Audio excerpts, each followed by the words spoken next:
Jay's Custom Creations is supported by Timber King Sawmills. For more information on my 1220 CRZ sawmill or many other fully hydraulic sawmills, go to timberking.com. That's a slow one. Timber! Cool. That was a good one. I found some aerial photography from 1955, and it shows that all of our land, we have 100 acres, all of that minus 15 to 20 acres in one corner, it was all farmland. In 1993, 91, 92, 93, I don't know exactly when, that's when we can see evidence of these commercially planted loblolly pines. Now, if you go to a big box store and you buy some of the larger dimensional lumber, you'll see that it's SYP, Southern Yellow Pine. Well, typically, the majority of that stuff is loblolly pine. There's a few other pine species, but loblolly pine is, it's the most common of the Southern Yellow Pine mix, I guess you could say. And it's also the most commonly planted one here in Mississippi. Shortly after getting our property, or getting this property in April of 2024, we cleared 2 acres for a home site and a shop location. And then in June 2024, a few months later, I started expanding the clearing just a little bit more, basically taking out any of the pine trees that I thought had the potential to fall on the shop. And I started taking them down because we have an Ips engraver beetle infestation on these pine trees. So I initially thought that it was incredibly bad. I was kind of getting a little bit worried about all these pine trees because the first year, summer of 2024, we had 30 or 40 of these trees die during that summer. And we could see the death creep in. We could see that they were healthy at one time, and then by the end of the summer, they're just dead. So I thought, man, we have a major problem on our hands. But after living through the summer of 2025, we only had 1 of these pine trees die on us from the beetles. So that kind of like further solidifies that the reason why these beetles were so active is, number 1, they prey on weak or stressed trees, and number 2, they prey on damaged trees. So every one of the trees that died in the summer of 2024 had some type of scar on it that was new, where a bulldozer bumped up against it, or the excavator, or something took this big chunk of bark off of it here or there. Those trees were attacked first, and they were wiped out. And then we also had a really, really bad drought in the summer of 2024. We always have a drought here in Mississippi in the summertime. That one was pretty bad, and that just furthered the activity of these beetles. Like I said, though, this year, summer of 2025, we only had 1 tree die, so huge sigh of relief.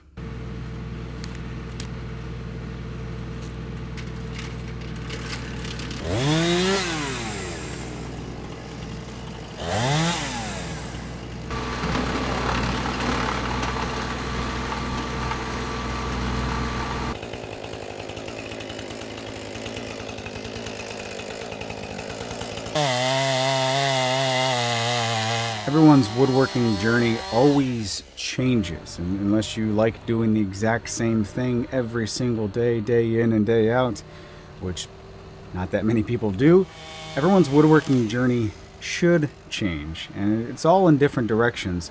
What I'm finding over the past year and a half of doing this outdoor lifestyle is that my chainsaw is my number 1 saw now, not the table saw like it once was.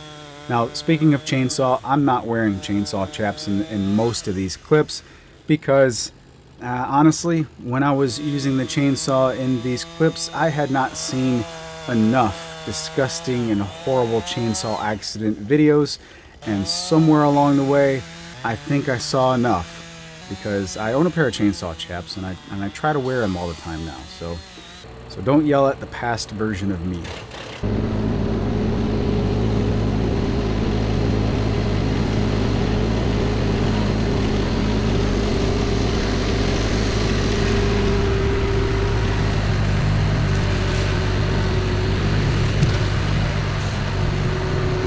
Fast forward to June of 2025. I have all of these logs laying around. What am I going to do with them? Well, it makes sense to get a sawmill. Now, prior to getting this sawmill, I viewed a sawmill as, it's just a bandsaw. Just more labor-intensive processes to acquire material. If I need some material, I'll just go to the lumber store, go to my friends who sell lumber, and I'll get it from them. I didn't understand the literal joy of having a sawmill. It's one of those things that I didn't understand it until I experienced it. So now I'm finally able to produce my own material. Hopefully, I never buy lumber ever again. That would be just awesome. And this extra machine requires extra stuff to go around it, right? When you get a table saw, you also have to have a few extras with it. You need an outfeed table. You probably want to make a crosscut sled. You probably want a dado blade.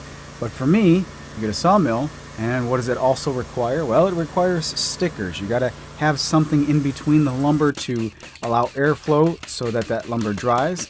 Well, once you have a stack of lumber, you actually have to have a place to put that stack, so something to rest it on top of. So start making some pallets.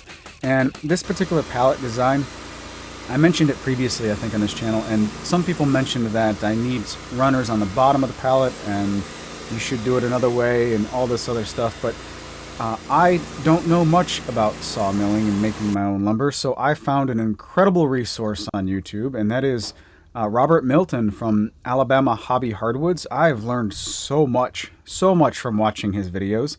And you know what? He's got a video on making these pallets the exact same way that I made them right here, because I used his method. And he's got 30 years sawing ultra high premium lumber. So I'm going to take his advice and make the pallets the way he made the pallets. So after the pallets and you start cutting your own lumber, you have a little bit of process refinement like anything else, right? So the sawmill needs a shelter. Where am I going to put this sawmill? I initially thought that I wanted to put this sawmill in its own dedicated pole barn that'll be the sawmill shed. Well, that's kind of sort of out of the cards financially right now. And also, I've got my attention scattered in 15, 20 different locations. We currently don't even have a house. So pump the brakes on the sawmill shed, and instead, why not just put it under the lean-to on the side of the shop? So that's the route that I went.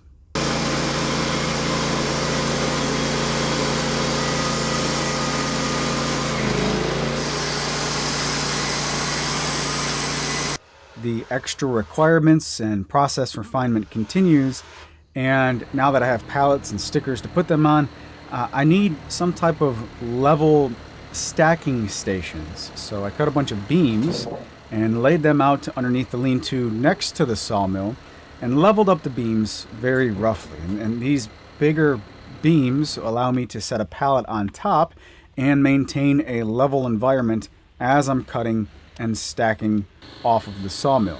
I initially had 3 of these stacking stations because, the more the merrier, right? You can put your 4/4 material over here and your 8/4 material over here and your different things. But what I realized after a couple months of cutting is I'm pretty much only cutting one thing at a time. And I use the sawmill a lot, but I don't have the volume to justify to have 3 stacking locations at all times, and I only pull off material one direction on the sawmill. So process refinement. I moved the sawmill around, flipped it around actually, spun it around, and pushed it off into the corner of the lean-to shed area, and went down to one stacking station, and that has worked out tremendously.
All right, so we have extra requirements. We have process refinement, now operation refinement.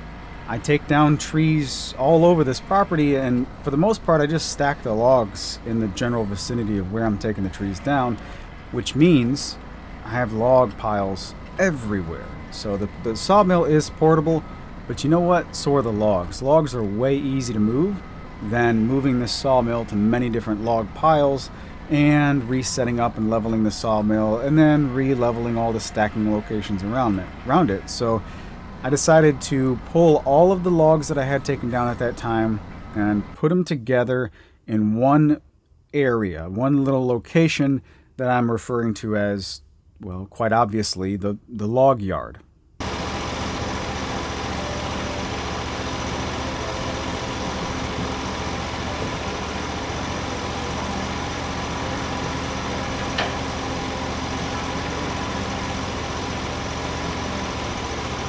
Going back to Robert Milton's videos, Alabama Hobby Hardwoods on YouTube, it's just a tremendous resource for anybody wanting to saw their own lumber. And when I first started sawing lumber, I tried to go for maximum yield and ease of use, right? So you cut the round log into a square cant, and then you just go right through that cant, top to bottom, and there's a bunch of boards. Well, that doesn't necessarily produce the best quality lumber.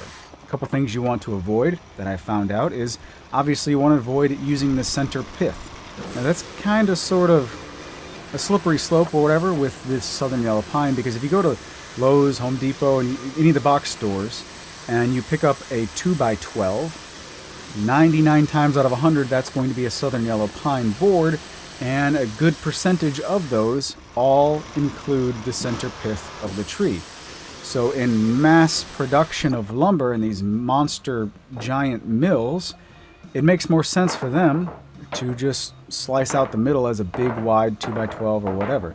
So yeah, you can kind of keep it in there, but at the same time, it is the least stable part of the logs, least stable part of the lumber, so that's where you're going to get the most amount of movement and hinging and twisting and whatnot. So I learned from Robert's videos to try and avoid that, and all of my 4/4 lumber that I've cut since watching his videos leaves that 4x4 post in the middle of the center pith of the tree, and therefore all of my lumber quality has increased. One thing that's also helped me increase the quality of my lumber is flipping the cant multiple times. So you take a little bit off one side and then a little bit off of the opposite side. Therefore, you're kind of spreading out the stresses into much smaller. You're not putting a lot of stress into individual boards. The lumber that comes off of the log in that way, where you take it off of multiple sides, is a lot less stressed. It's flatter right off of the mill. And that was one of those things that seeing is believing. Watching the first few batches of lumber move almost immediately, and you just think, it's pine, it's going to move a lot. And then watching several batches later just come off super flat, and then you sticker stack it and it stays super flat. It's that light bulb moment that goes off, and that really does make sense.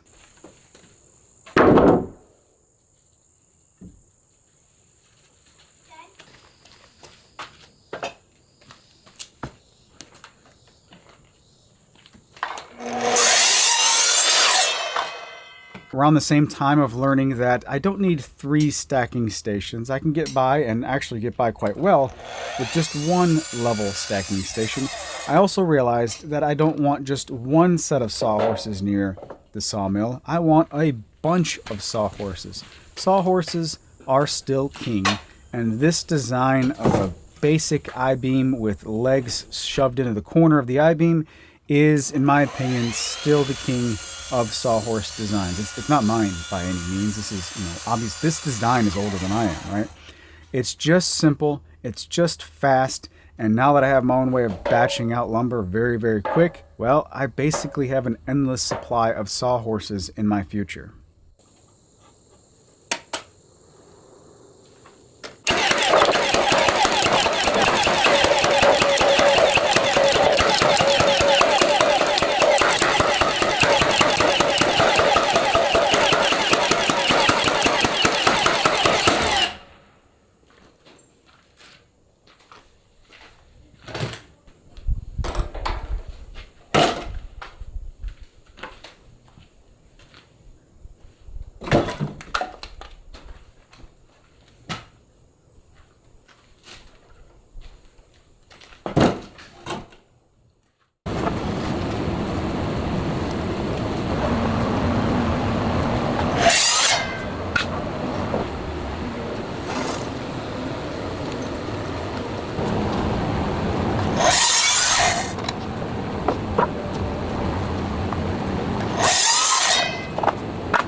After all of these years in my woodworking journey, pine is still king. You know, I think as far as quantity goes, not quality, but quantity, I would say over 50% of everything that I've ever made has been out of pine.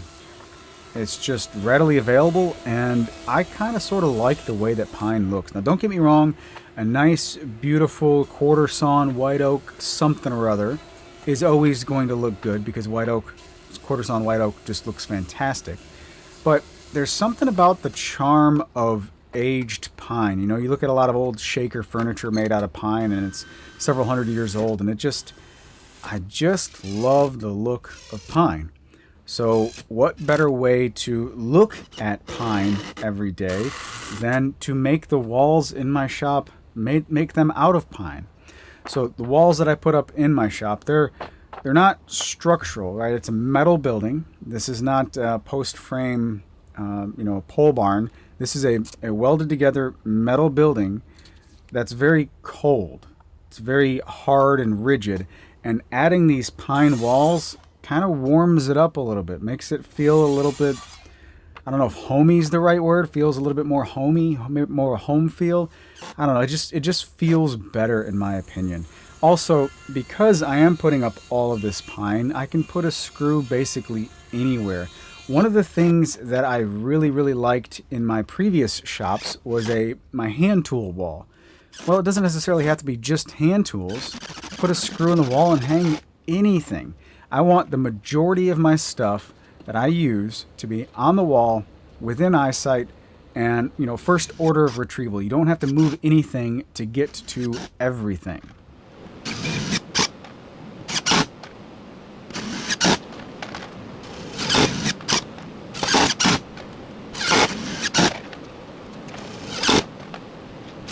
All right, let's just document where we're at so far.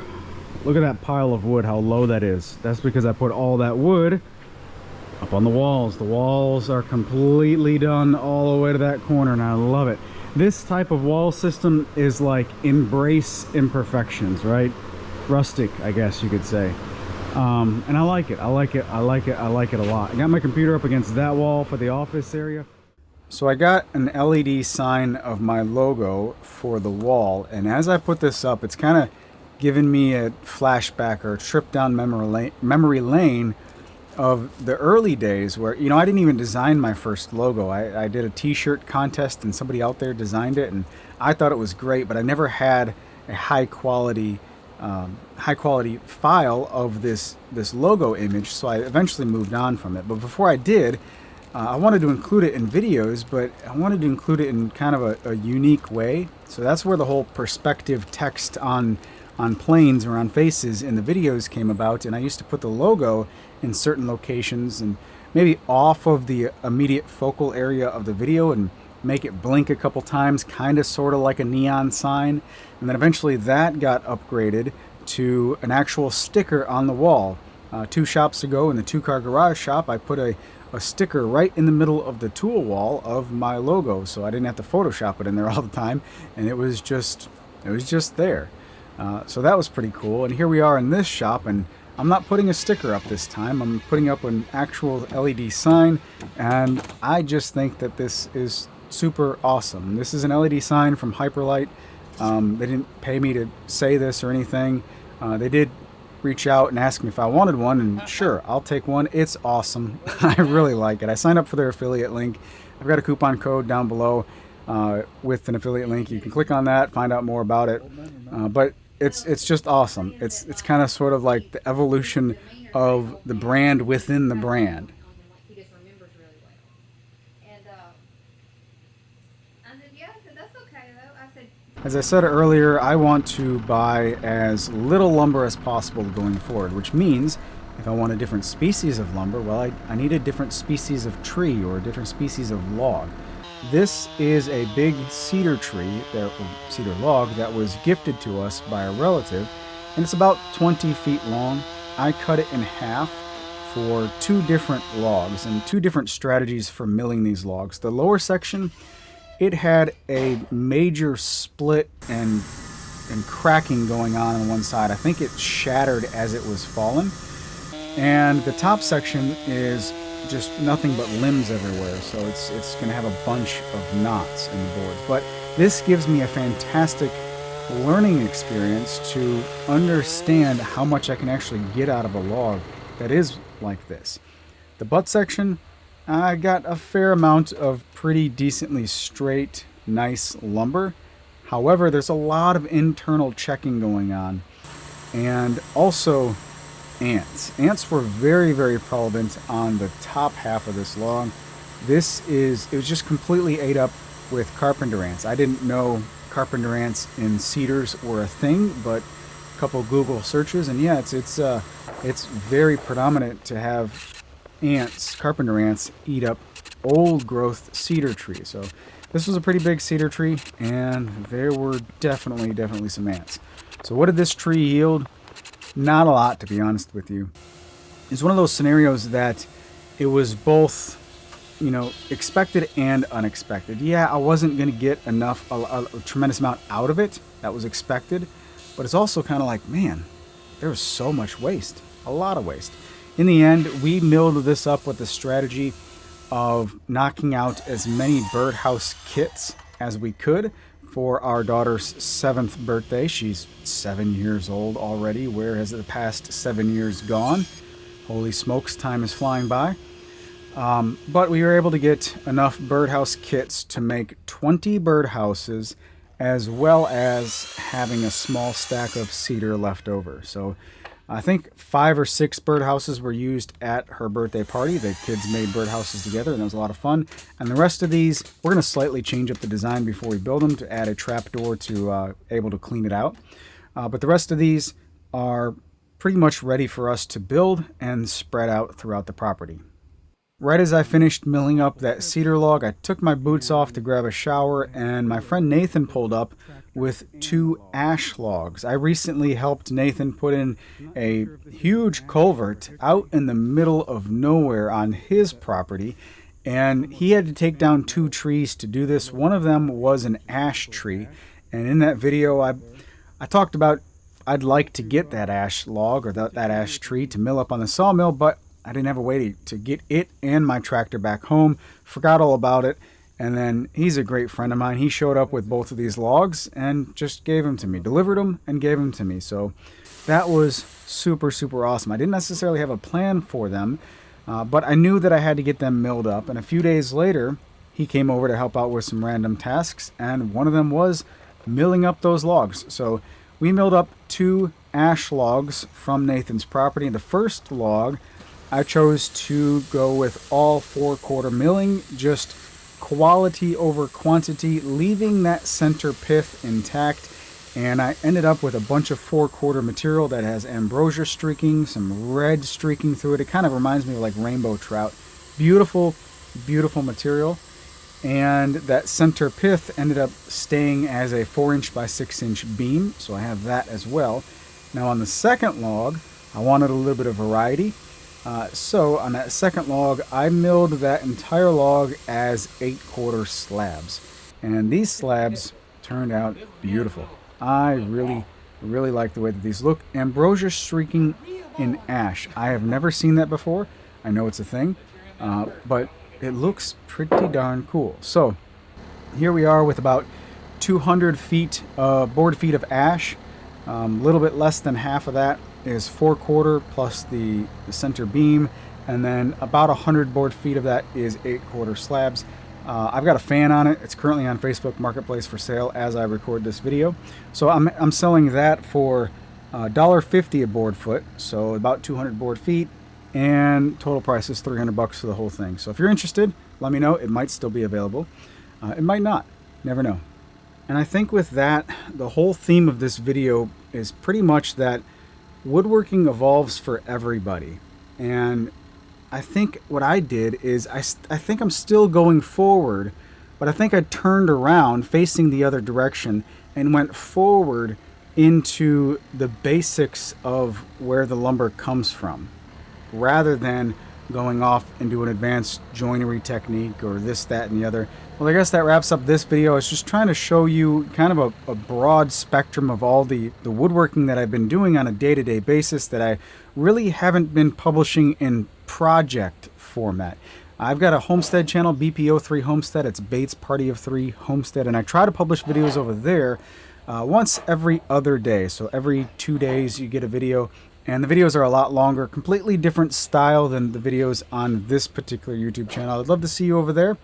That's it for this video. You guys take care, have a great day, and I will talk to you in the next video.